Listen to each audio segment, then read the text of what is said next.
How's it going, guys, and welcome back. In this episode we're going to be covering the location of all of the heroes branch cultists in Assassin's Creed Odyssey. As always, a quick reminder that we don't actually need the clues once we already know where the cult members are, so we're going to save some time picking up the clues that aren't really necessary. With that said, let's jump into the first cult member of this branch. Is going to be Okytos the Great. So for this one, you should actually already have the clue automatically before you even get access to the list of cult members, so he shouldn't be too hard to find. Either way, he can be found at the most southern point in Attica region. He is going to be inside the Temple of Poseidon. Once we've killed him, as usual, don't forget to confirm the kill, and we can move on to the second one, whom is going to be the Swordfish. Now, Swordfish is possibly one of the cult members that takes the longest to actually track down out of all of them, even if you know where he is, because you have to do a series of quite a few side quests to access him. So the first thing we'll need to do is activate a side quest called Myths and Minotaurs. This is going to be found in the pretty much dead center of Masada.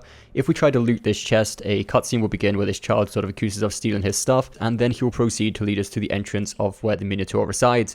However, he'll say that we need a key to get in, and he does not have that key. He'll give us 3 clues, and along with them 3 separate side quests. One of these side quests is going to be called Blood in the Water. This is the one we're going to want to follow. As you can see in the description, it does mention Swordfish. So if we follow the marker on this side quest, it'll lead us to the Octopus Bay, which is just a bit further north than where we already accepted this side quest from, down here in Masada. Once we arrive in this beautiful little fishing town, we can ask some of the residents there about Swordfish. However, most of them won't answer out of fear.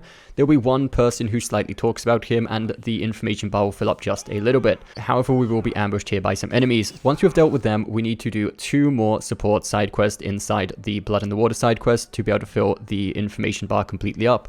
The first one is going to be just a bit further up in the high grounds of this town, called the Lost Arcaracholi Axe.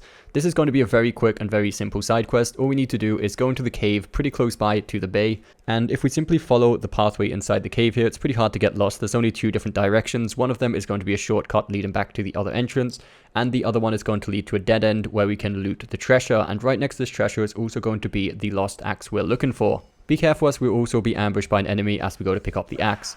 Once we've dealt with him and retrieved the axe, we can simply return back to the NPC who gave us the side quest, and this will put an end to this one. So we only need to do 1 more support side quest so we can finally access the location of Swordfish. This one is going to be called Catch and Release, and it can be found down here in the bay just a little bit further along the beach. This woman will tell us about her husband who went out to sea with the rest of the fishermen and never returned. So all we need to do is go to this small island 2 islands up. It will be marked out on the map, and once we get there, if we scan the area with the eagle, we can notice that the fishermen are under attack by some pirates. Kill the pirates, and then we need to escort the husband back to his wife on the other shore, so we go ahead and do that, and this will finally put an end to all the support side quests we need to do, giving us all the information we need on Swordfish. So now if we reactivate the Blood in the Water side quest, we'll notice it's actually given us a rough location of where Swordfish is located. He can be found just across the other shore on the bay, so if we get close and then scan the area again, we'll notice there's an underwater entrance to a cave. We want to go through that entrance while being very careful, as these waters are infested by sharks, so be very careful with those. Once you get to the other end of this cave, it's a very, very short cave. We'll have a small cutscene with Swordfish himself, and then we'll have to fight him. So once you've killed him, again, don't forget to confirm the kill, and now we can finally say that Swordfish is over and done with. Do not worry, the rest of them in this branch are a lot more simple than that. So third up, we have Belos, the Beast of Sparta. He is going to be very straightforward. He is actually going to be the 2nd champion in the arena. For those of you who have maybe not accessed the arena yet, as it is a completely optional area, all we need to do is also go down to the island of Masada, which is the one down here in the southeast, which after that previous side quest, I would imagine we all know exactly where it is. And if we go to the most eastern point on the map, we can see that that's where the arena is going to be located. And once we get to the arena, we can choose which champion we want to fight. And as we said before, it's going to be the 2nd champion called Belos, the Beast of Sparta. He should be level 29, so it shouldn't be too difficult. You will need to fight 4 waves of enemies before you actually have access to the champion himself. This one will automatically confirm itself once you've won the fight. Next up, we have Deianeira, which luckily enough, you'll be glad to hear, is actually automatically killed during the main storyline in about chapter 7, if I remember correctly, so you don't have to worry about this one, it will be automatically done. The 5th cult member of this branch is going to be Pallas the Silencer.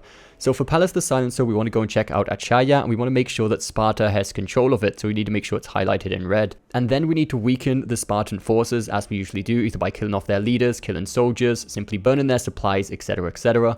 And we want to start the conquest battle for Achaia, and we want to make sure we're fighting for the Athenians, so we want to go to the blue flag and agree to fight for Athens. Then halfway through the conquest battle, the enemy hero will show up, and the hero is actually going to be Pallas the Silencer for the Spartans. So simply take him out as you usually would and continue to finish the conquest.